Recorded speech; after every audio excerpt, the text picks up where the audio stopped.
here. Get some music on. Here we are then.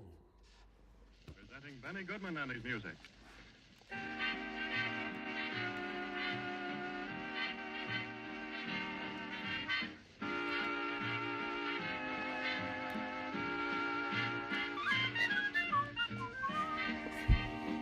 Morning, everybody, or evening.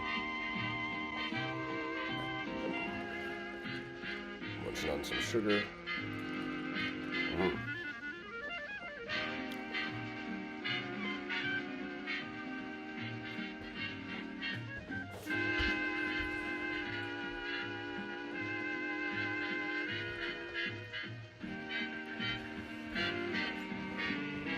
Miles. Hey, Kathleen. Hey, Luann, Eric, Jean. Hey, Mom, Martin, Marie, Ivory. Clarinet and the even more towered band who purveys assorted rhythms, all danceable, in the urban room of hey, the everybody. Hotel in Chicago. And first of all, one of Irving Berlin's greatest hits, Here's Miles. Blue Skies.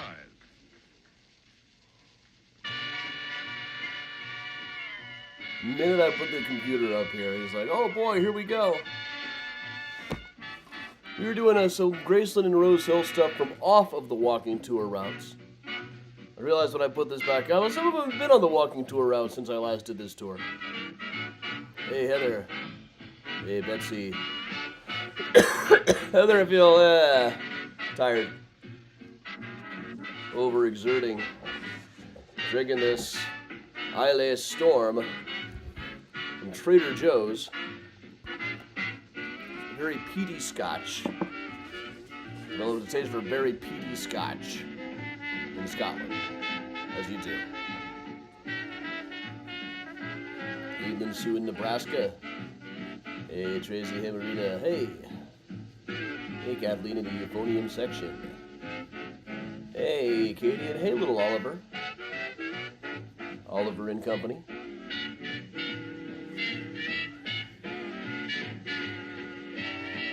Miles. Hey, Lehman. Weird talking. I still got like rattling in my ear. And the congestion. Hey, Megan. Hey, Karen. If I wasn't doing this, I would be sleeping right now. I've been almost falling asleep for some time, including while I had a chicken in the oven. Whoa, that's sharp. Not the best thing for drinking while doing tours. Hey, Alyssa. Hey, Lemons. Miles. Oh, dear, Miles.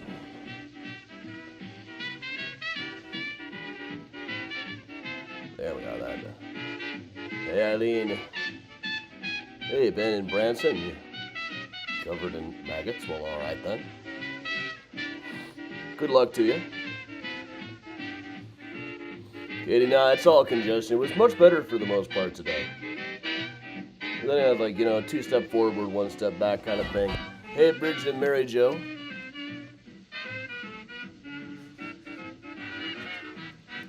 Hey, Bob. Hey, Miles.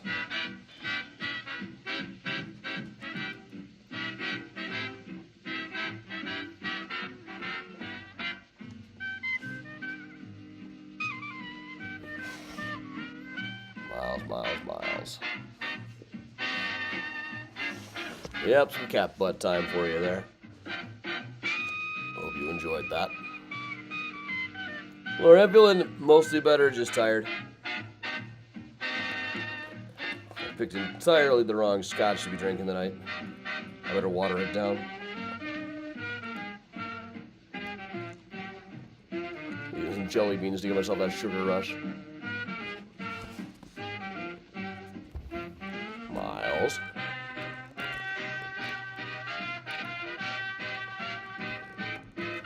Miles. No, these are jelly beans. You can't have them. Benny Goodman presents Helen Ward singing With All My Heart.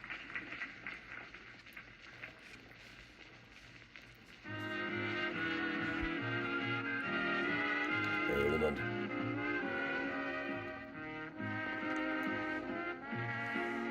Wah, ba, ba, ba, wah, ba, ba. Miles. Am I gonna be able to do this tour? Patch. You might read that.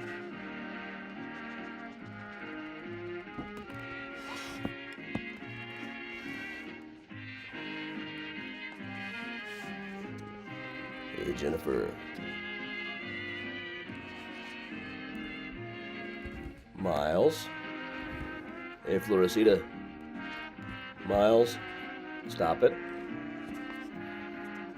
Miles.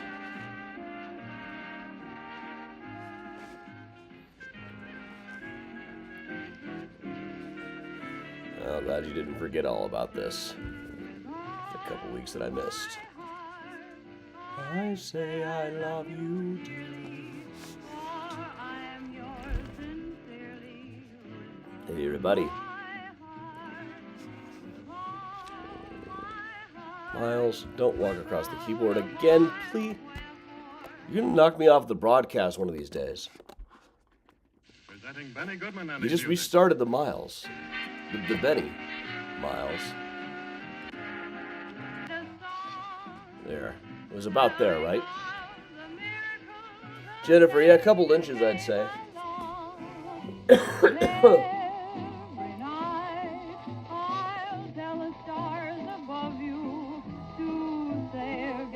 Cindy, it was a fabulous trip. Hey, Tom.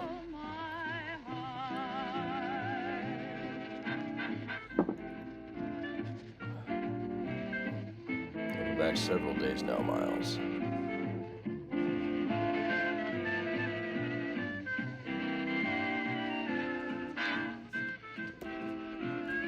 Miles, I'm gonna put you down, okay? You are messing me up. You just brought up some extra windows. Hey, Grandma Belle. Hey, Emily. Well, so stay on the desk, okay? Stay on the desk. Yeah, did you scratch yourself on my pencil? Sure. It's a mess. Block the mess. Benny Goodman goes way back and gets a lot of rhythm. Yeah, knock down the mail. Jimmy Sure, Walker. sure. Benny Goodman and his orchestra.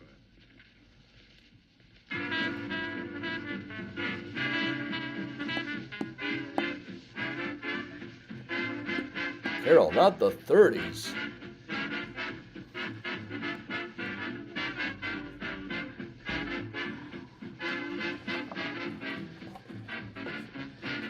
Hey, Mom. Say hi to Luca.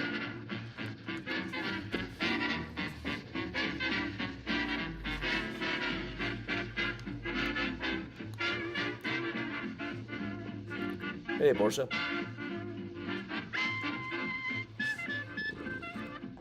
I think a couple inches, but I haven't been back outside in a long time.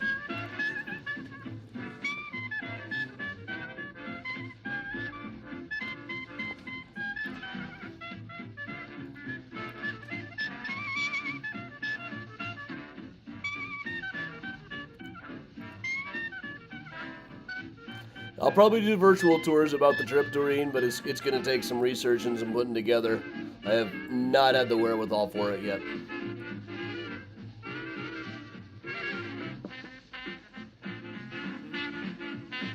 People asked for it tonight. There's no way it was going to be ready by tonight.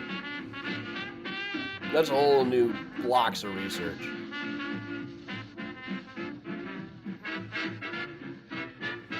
I'll just play you the bootlegs of the Dylan shows. That Night 3 Royal Albert Hall version of my own version of you will be talked about for a long time.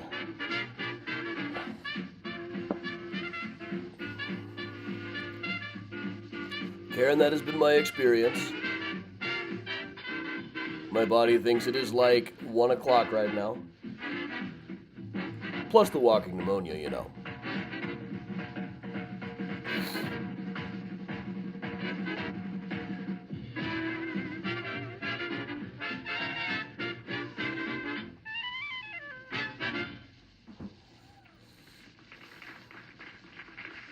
And and they all loved Hey, it. Valerie They all and loved Portage. those bastards when they played by Benny Goodman. Oh, hey, Priya. Now another Look, one everybody, in there's the same Priya down vein, there. Rosetta. First, I gotta show you all the horrible mess in this place that I've not had the wherewithal to clean up.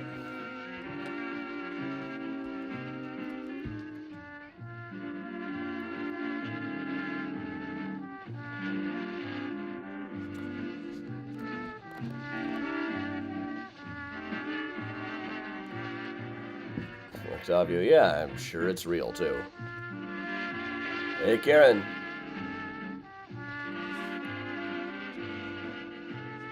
Hey, Lynn.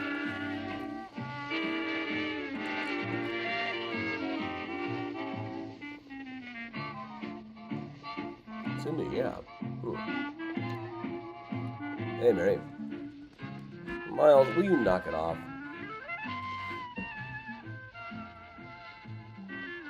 I has to go engage Priya. It's over, Priya. He's got the high ground. See, the rule is if Miles is a place, he has to get out if Priya wants the space.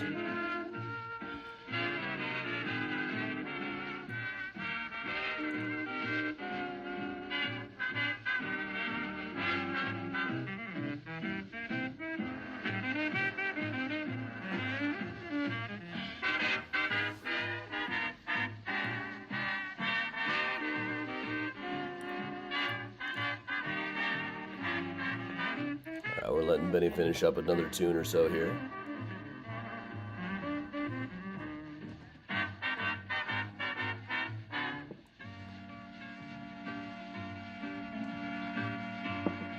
And Miles seems to have missed you guys. Hey, Aurora Beck.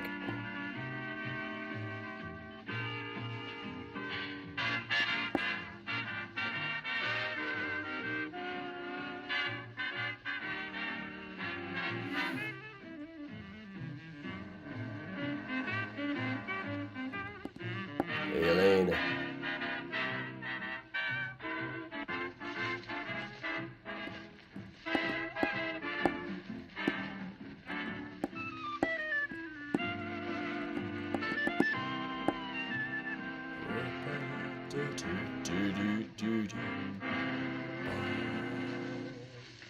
Music by Benny Goodman is being presented from the Joseph Urban Room of the Congress Hotel in downtown Chicago. All right, everybody, I guess you all know what that means.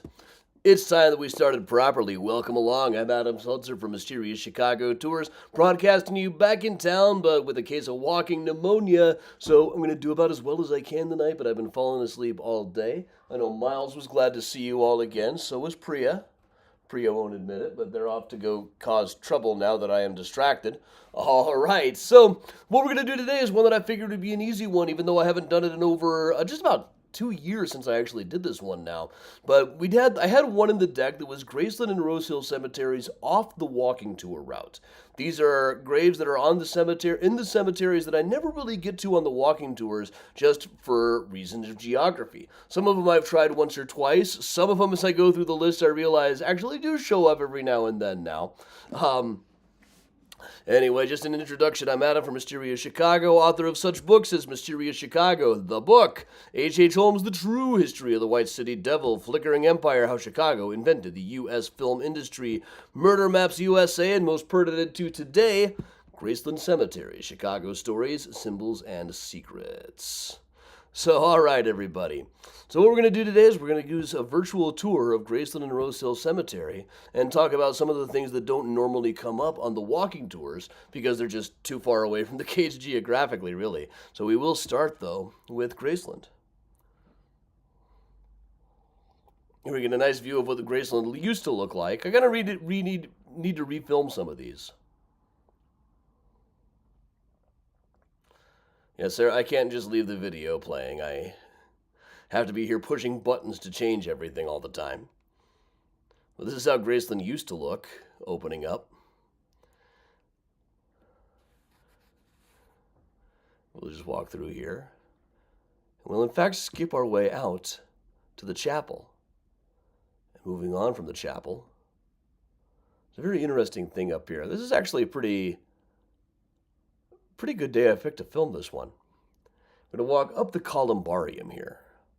We hardly ever go by this, but this is very interesting stuff here. The woman who wrote the previous Graceland book has a plaque here in the columbarium. She's still alive, very nice. Woman named Barbara. She has a plaque right next to Marion Mahoney Griffin, who was Chicago's first licensed architect who was a woman. We're just going to find our way to cut through over here.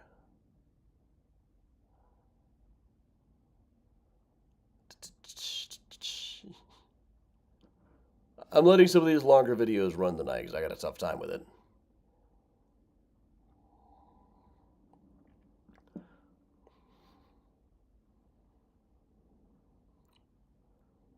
But just a top.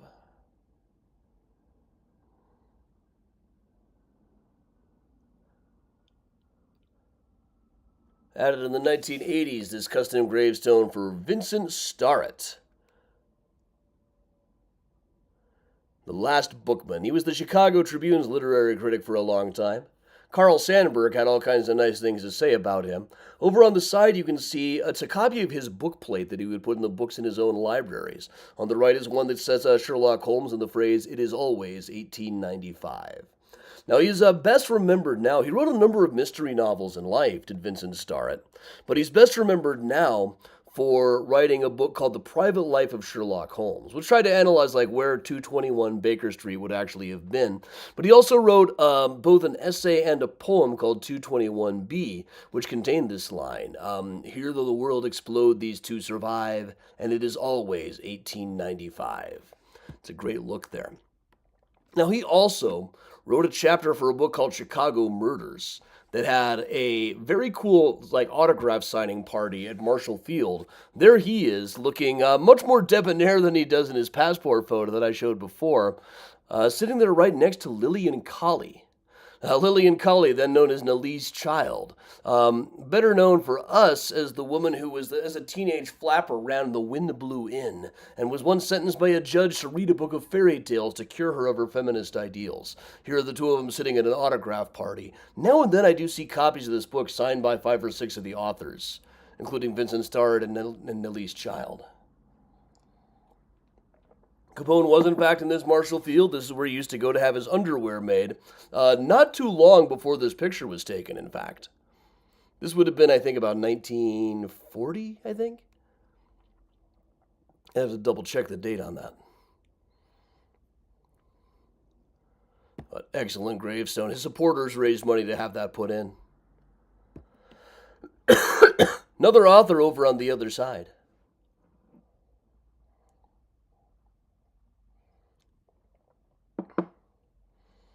Actually working again today. I'm glad I didn't run a tour this weekend. I was about to list one, not realizing I had walking pneumonia yet.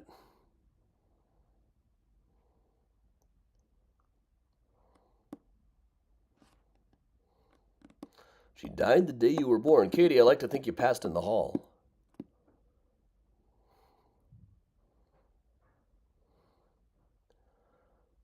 Well, this one has this almost entirely illegible signature on it. If you hadn't looked in the paperwork, you'd never be able to decipher what the signature on this book was. Let's see if I can zoom in on it. I think I got it here. Yeah, you would never know what this says. I've tried to figure out even how it works, and I can't quite do it. It is a woman named Florence McLandberg. Now, Florence McLandberg, as just a teenager, wrote a collection of stories called The Automaton Ear and Other Stories. The Automaton Ear is an early example of science fiction, particularly the genre of science fiction, the subgenre of the time viewer. The time viewer is like a genre of science fiction story where somebody invents a device that allows them to see through time. In this case, it was someone who had invented a device who allowed them to hear through time, and eventually goes nuts. These stories she wrote were very, very influenced by Edgar Allan Poe. But, she was just a teenager. They really are quite readable. Now, later on, under different names, she had a whole career of writing letters to the editor. After writing a series of patriotic poems about World War I, she started writing letters to the editor about how nobody really won the war, actually. It was all just a big arms race, and it was all nothing but destruction. There's a terrific letter to the editor back talking about how I always enjoy this person's letters, but she is clearly a product of the modern education system and has not yet learned the softening influence of religion. Somebody else wrote in after that and said, the person you're talking about, she's like 85, right? Yeah, very worth looking up. And not too far from her, we do have a bad guy. Now, all cemeteries have heroes and villains. The lawnmower passes over the just and the unjust. This is one of the unjust. Henry Rhines, an early Chicago cop, would have been moved here from the Old City Cemetery. He died 8 years before this cemetery was even founded. But as a Chicago cop, he was the arresting officer in the first convicted murder case, John Stone, in 1840, but spent most of his time as a cop arresting people that he thought might be fugitive slaves. He goes through this over and over again. As early as the 1840s, he is described in the press as a degraded, drunken wretch. At one point, he shot a bartender, ended up in jail, and then the bartender died and it became a murder case. He escaped, fled to New Orleans, was recaptured in New Orleans, brought back to Chicago, put in jail, and eventually pardoned by the governor. How he managed that, I've never quite figured out. I've got a couple of articles on it. We'll cover it on the Patreon one of these days. No photographs exist of Henry, but this is Dump, his son. Probably looked about like this. But in his day, he wouldn't have had the mustache. There is one great story. They had him guarding a place where a guy was being held, a suspected fugitive slave. And it turned out he got drunk that night and instead guarded the apartment next door. The guy who owned it showed up and said, I'm trying to come into my apartment. And Mr. Ryan said, you can't come in unless you got the password. Say the password or I'll shoot you. To which the guy said, all right, what's the password? And Ryan said, it's Fillmore. Say Fillmore or I'll shoot you. So the guy said, Fillmore. And Ryan said, all right, in you go. It's like such a Bugs Bunny trick that it sounds like it can't possibly be true, but it was reported in the press almost immediately after it happened. So, at least there's an early source on it. But once again, heroes and villains. I was going around dancing on the graves of bad guys one day. I ran out of dance moves pretty early, so with Henry, I just did the hand jive. Hey, same hat I'm wearing tonight.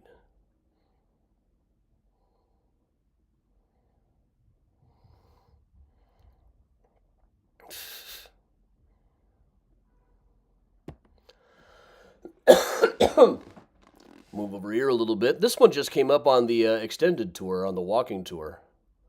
Just a couple of weeks ago, really. William McCormick, one of the three McCormick brothers, along with Cyrus and Leander, who came to Chicago. William quit going to church because of the abolitionist sermons. He was a jerk. All of the early McCormick brothers were jerks. But buried in this plot with him is a grandson by marriage who never would have known him, H.S. Stone, who was a book publisher. His father was the founder of the Associated Press, Melville Stone. He himself was remembered by a classmate who may come up later for a time in school when they all had to write an essay about the wastepaper basket. And everybody else just kind of described it. He gave the wastepaper basket a monologue and a soul. Went on to become a writer himself, but mainly a publisher. But one day he was sailing back across the ocean from Ireland and heard a big thud, turned to the guy next to him and said, torpedo. They were on the Lusitania that day. The friend survived and was eventually cremated and interred in a family vault at Trinity Churchyard in New York. H.S. Stone's body washed up onto the shore of Ireland and was actually recovered to be buried here at Graceland Cemetery. Let's move on a bit.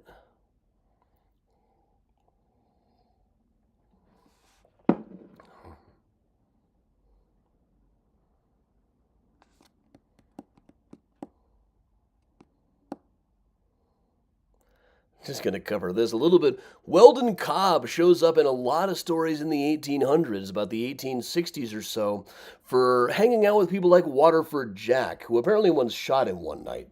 Waterford Jack was the most famous streetwalker of Chicago in the era. Now, he was always getting into adventures with sex workers in those days, always getting thrown out of bars for being too drunk even for them, but in the 20th century, he turned his life around and started a very successful career as a children's book author. Kind of an early precursor to Shel Silverstein, you might say. But he also wrote things like The Protector of Finance, Tales of Resilius Marvel, Guardian of Bank Treasure, which sounds like Johnny Dollar, America's fabulous freelance insurance investigator with the action-packed expense account. But mostly he wrote serials about Dave Dashaway and his hydroplane. He was a pilot back in the days when being a pilot was still very new and exciting.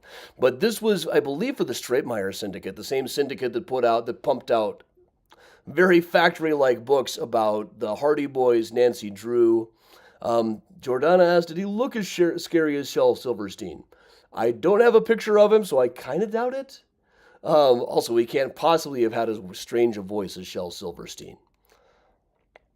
So I got a few really cool epitaphs here at Graceland Cemetery.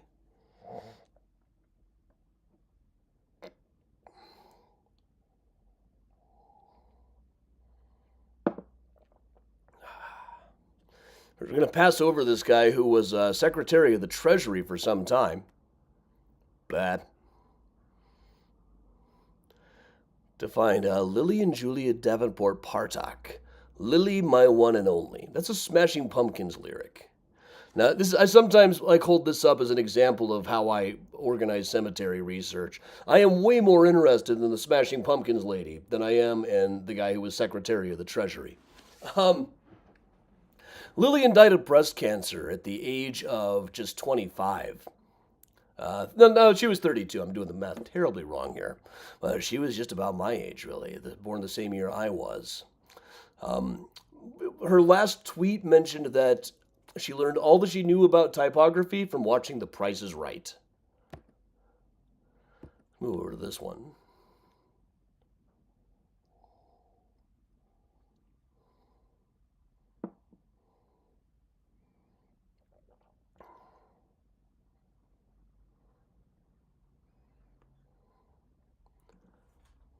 I don't know much about some of these guys. Like Joseph O. Schuler. Ha! That was it. All right. Interesting pick, but I love the 90s style mullet.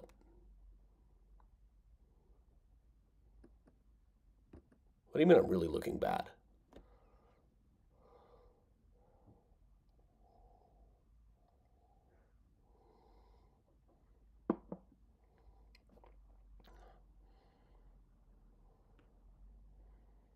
This is one of my absolute favorites in the cemetery. Joseph Jude McCaskey, with a smiley face and a peace sign. He was tidy. Love yourself. Instead of born and died, sunrise, sunset, I believe he is actually still alive, born 1961, and he is of the McCaskey family that owns the Chicago Bears.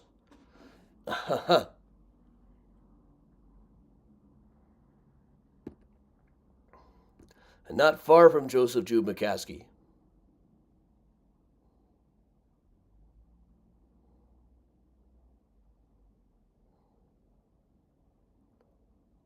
Rock on, David Silbar. Hell yeah, rock on. But also right near him,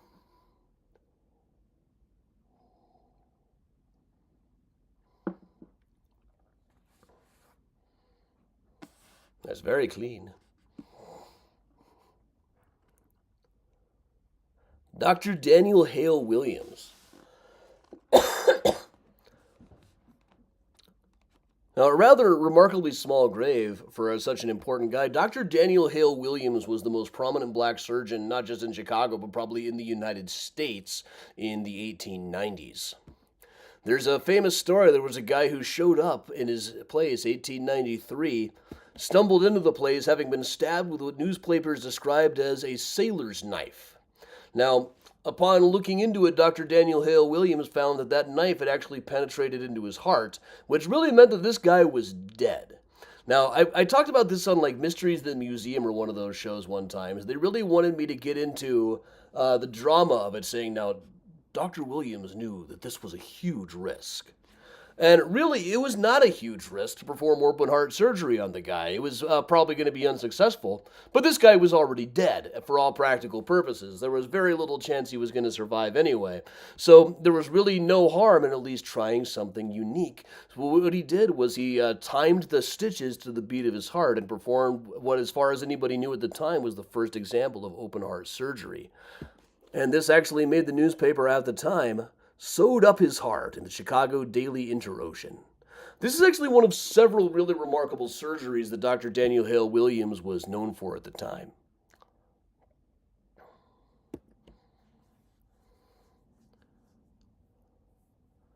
We'll move on along.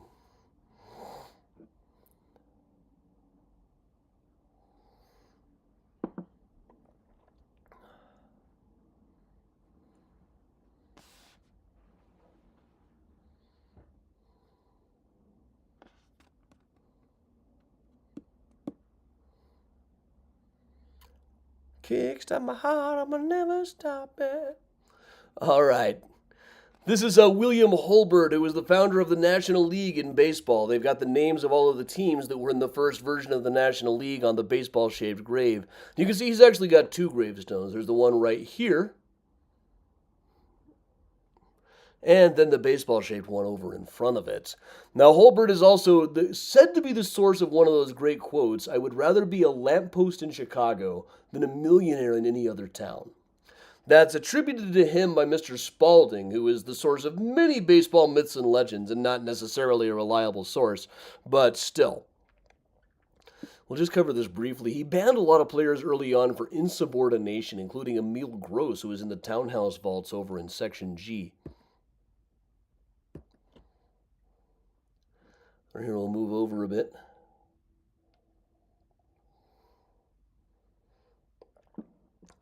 This is one I was surprised to find, and think might be able to work into volume 2 of the book. William D. Kerfoot, who was in the real estate business, perhaps best remembered now for the time after the Great Chicago Fire, when he very quickly rebuilt himself a new real estate office. This was kind of the thing. After Chicago burned down in the Great Chicago Fire, everybody had to just rush and put together whatever they could. This was the guy's new office, put together with whatever lumber he could come up with. Very simple frame building. He'd probably been in a very elegant, cast iron style building before. But on it was this sign, William D. Kerfoot, all gone but wife, children, and energy. So one of the more enduring images of the post-Chicago fire, one of the more enduring ideas that people remembered about the very spirit that Chicago put forth in those days after the fire. A couple of other interesting ones here. Well, I'm getting ahead of myself there. So always see the coyote running through over here.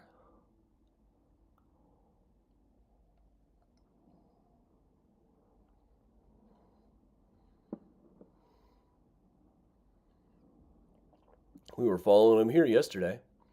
This is right about where I lost my phone yesterday.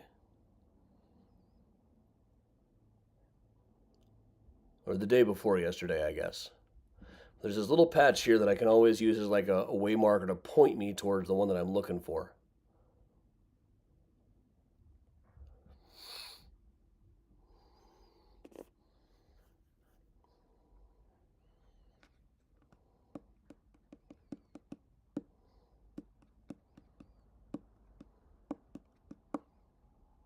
John Ware, born in Scotland 1852, lost at sea April 14th, 1912, SS Titanic. Now, this is in the family plot of a guy named Dr. Graham. What this family had to do with John Ware, I've never been able to determine. Now, he's definitely not actually interred here. This is a cenotaph, just a marker for a guy lost on Titanic. And it was reported immediately after the ship went down that he had been in a pub the night before saying, "I don't think I should go on this ship. I have a premonition that it is going to sink." It would be more impressive if it had been published before the ship sank. But it's a very early example of that kind of story going around. And of course, there are lots of those. None of which were published before it went down. It's like I met a guy in Liverpool who told me, very solemnly, "Down there is Rose Lane Bridge where John Lennon sold his soul to the devil." I'm like, "Is he still buying?" And the guy says, "The deal was he would collect when John was 40. I'm like, okay, now get me a primary source document published before 1980 that says that, and I'll be a little bit more impressed. A little bit. But this is one of 2 Titanic markers that are at Graceland Cemetery. The other being for Arthur Ryerson, who appears in both of the major Titanic films. That's his sister, who is also buried elsewhere. She was literally in what we call a Boston marriage. It was literally in Boston. But Arthur Ryerson of the Ryerson Steel Company, he had just lost a son in a car accident in the States. He and his family were coming back for the funeral when the ship went down. And fairly famously, the guards tried to stop his 13-year-old son from getting onto the lifeboats. But Arthur said, of course that boy can go with his mother. He's only 13. That scene was dramatized in A Night to Remember in the 1950s. Then in the 1990s Titanic movie, they ask Leo whose coat he's really wearing, and it's A. Ryerson, Chicago. Again, his body was not recovered, so this is a cenotaph as well. And from here, I'm probably not going to go the whole 40, be able to do the whole 40 minutes tonight, so we are going to jump over to Rose Hill Cemetery.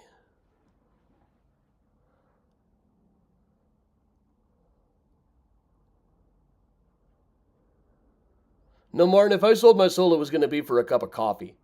You could not get a good cup of coffee in the UK. It's all Americanos there. They don't do drip coffee. But don't worry, I know the secret. You don't sell your soul for a cup of coffee. You sell your soul for 2 cups of coffee. Then you drink one and put the other in the freezer.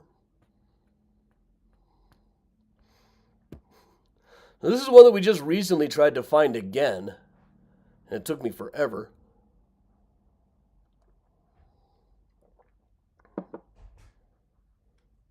I'm sure you can all hear my voice sounds like crap tonight. Victor Frankenstein, M.D. Now, I don't know how this was pronounced, if it was Frankenstein or Frankenstein, but he was a demonstrator of anatomy at Northwestern University. So, actually exactly what Dr. Victor Frankenstein in the book would have done. If anybody ever noted the connection, it's not really known. He was born well after the book, survived until long after the movie. I guess people were probably too polite to actually bring it up. There are a couple of pictures of Victor Frankenstein. He looked like this. An obituary for him says that he died at the age of 85. Later years, he specialized in disease of the aged, which is probably convenient when you die at the age of 85. But his wife, Irma Frankenstein, we know a little bit more about because her diary turned up in a junk shop in Springfield. It has now been republished.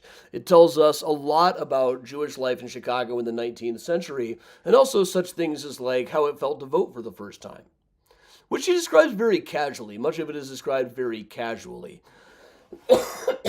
But she is the one who remembered H.S. Stone telling the story about the wastebasket when she was in school. And she wrote it down around the time that he went down to the Lusitania.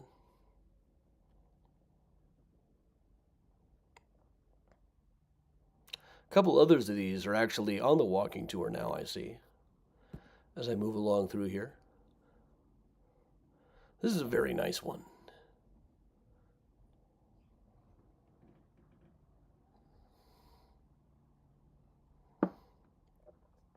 This is for a guy named Webster Shippey, who was a real estate and railroad guy. It's a fairly recent one. The best portion of a good man's life, his little nameless unremembered acts. Very nice statue, though.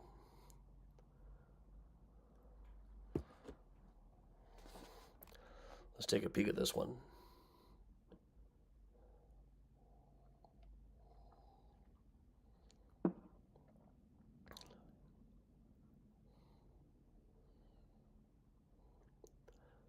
Rose Hill really does look fabulous in autumn. This would have been about November. Well, I don't believe he's related to Captain Shippey or Inspector Shippey.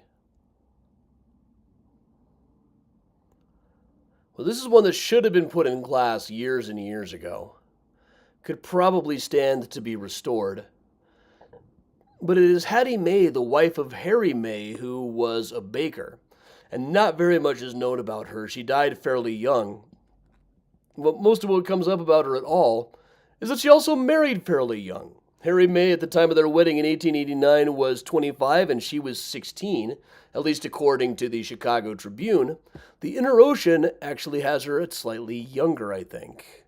And it's got her at 16 as well. But other records actually say that she was 15 at the time. But it's got him as only 24.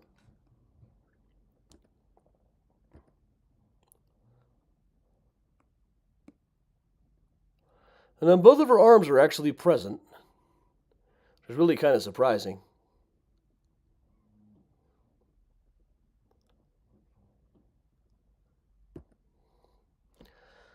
Now this one, if you drive by on Peterson Avenue, this is one of the ones you see most prominently.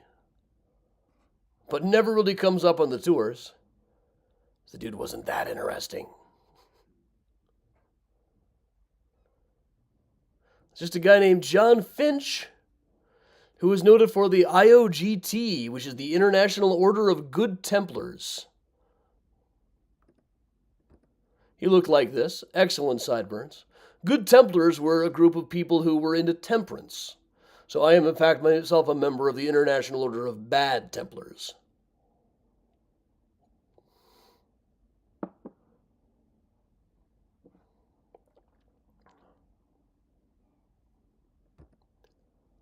And a little bit more about him someplace. Down on the ground is the actual grave for him. Born 1852. This one, people are kind of surprised that I don't include more because it's just such a famous name. But really, it's just too far out of the way. There's too much to get to on the way. If I go to all of them, we'll never get out of here. Hey, Miles.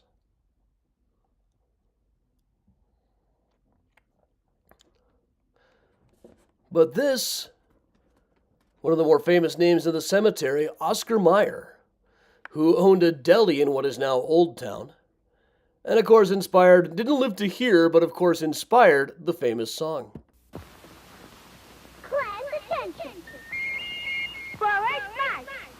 Oh, I'd love to be an Oscar Mayer wiener. That is what I'd really like to be. 'Cause if I were an Oscar Mayer wiener, everyone would be in love with me. Hey, look who's back. Miles is back. Miles, are you here to tell me to knock it off? Is that what you're doing? I'm almost up to the regular time. You know that. Let's cover one more. One more that I never really like to skip. This is just such a fascinating story, the Hippocks.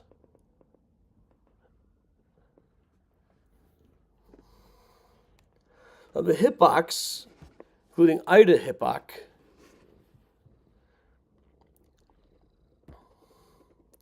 this is Robert and Archie, a couple of kids of the Hippock family who died in the Iroquois Theater fire in 1903.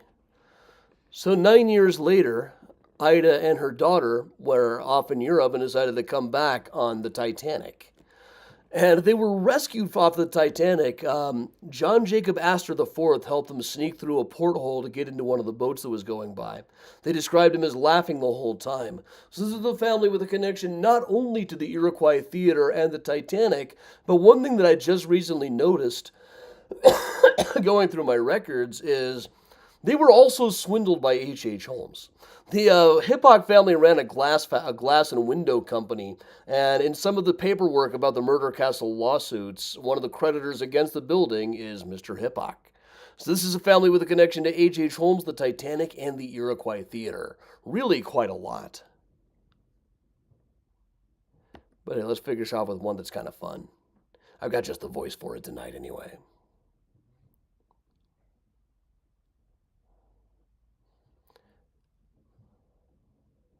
James Minnecoccus. You can see May 1952 to 666, June 6, 2006.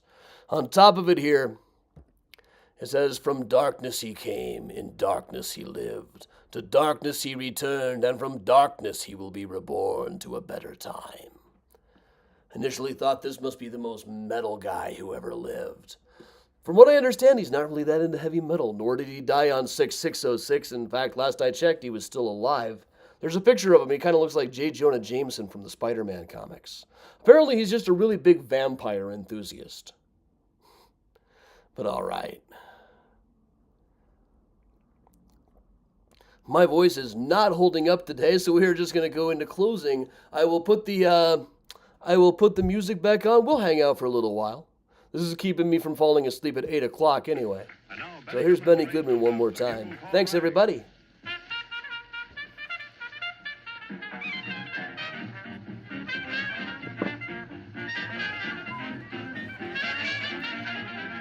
Laura, no, I don't.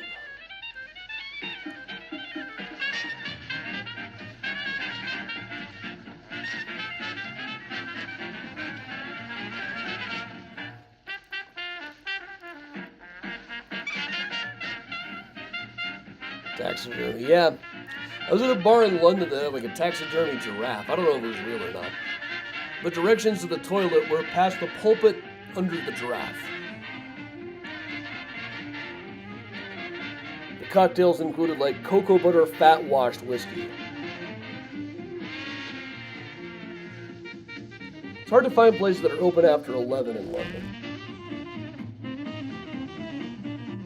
Know why? Because they don't have filtered coffee.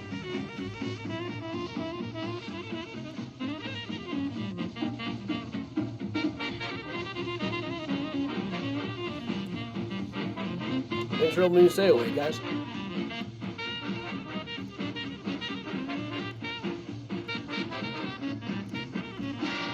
For the most part, I was feeling better today.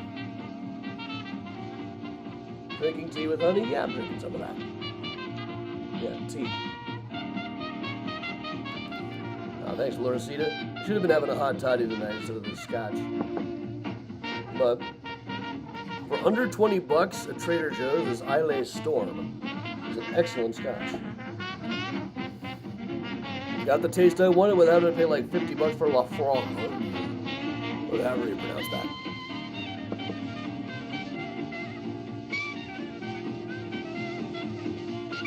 Joanne, I don't really need help sleeping until I wake up at 1 o'clock in the morning. It's like my body has stayed on London time.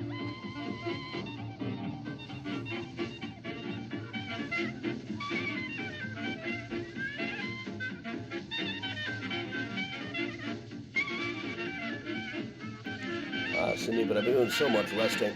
It's boring. I've just been enjoying Tubi.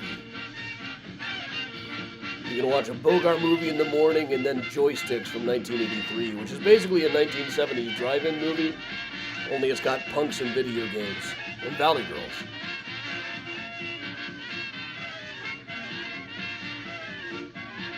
Miles.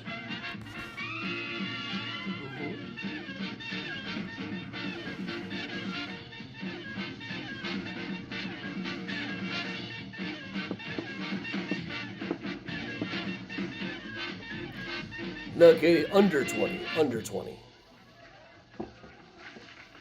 And that would put rhythm in the feet of a wooden Indian. That was the bugle call rag, Benny Goodman's own arrangement. Now, the popular tune, Thanks a Million. Jordana, not that I know of. But if you ask me what's my sign, I'll say parking in the rear.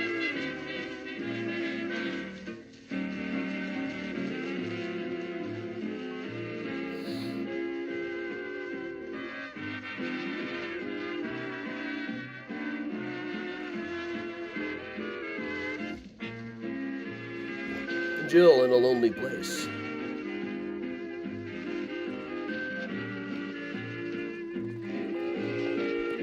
Miles, you're making this harder.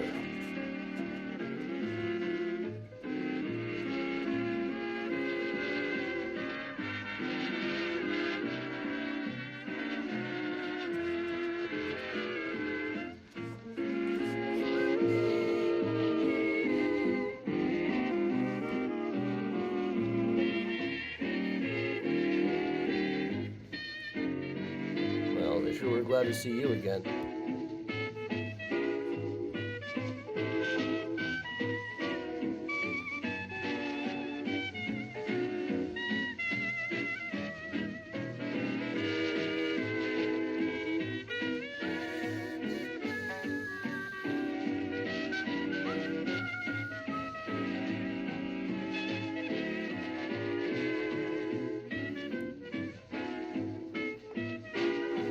Thanks, Donna. Anybody heading over to Venmo or PayPal, it's always appreciated.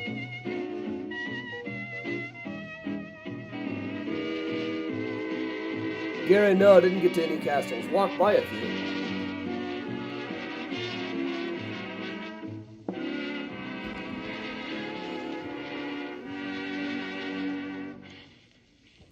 Down Harlem Way, they're all trucking. And here's Helen Ward to tell you all about it. Trucking. All right, we're going to go through trucking, then we're going to be on out of here.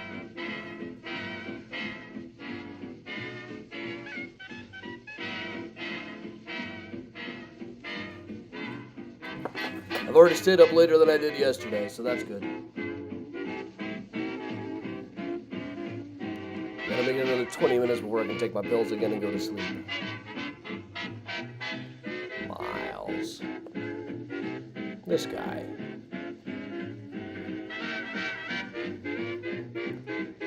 Good night, Bob. Be yourself.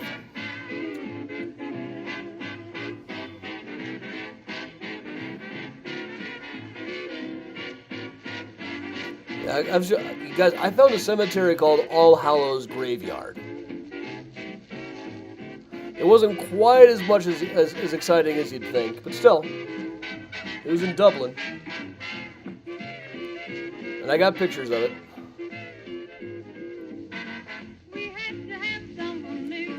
But right now, I haven't really researched anything that I could talk about. Such as be showing, yeah, here's Lord Autumnbottom. He was a baronet or something, whatever that is.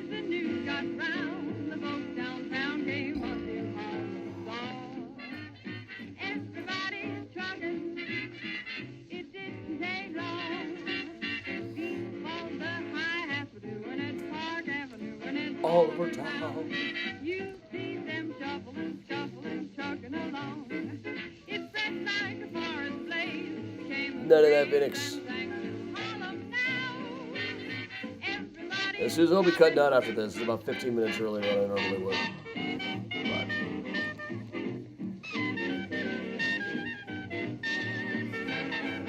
But I'll get a virtual tour together of some of these, but it's going to take a bit.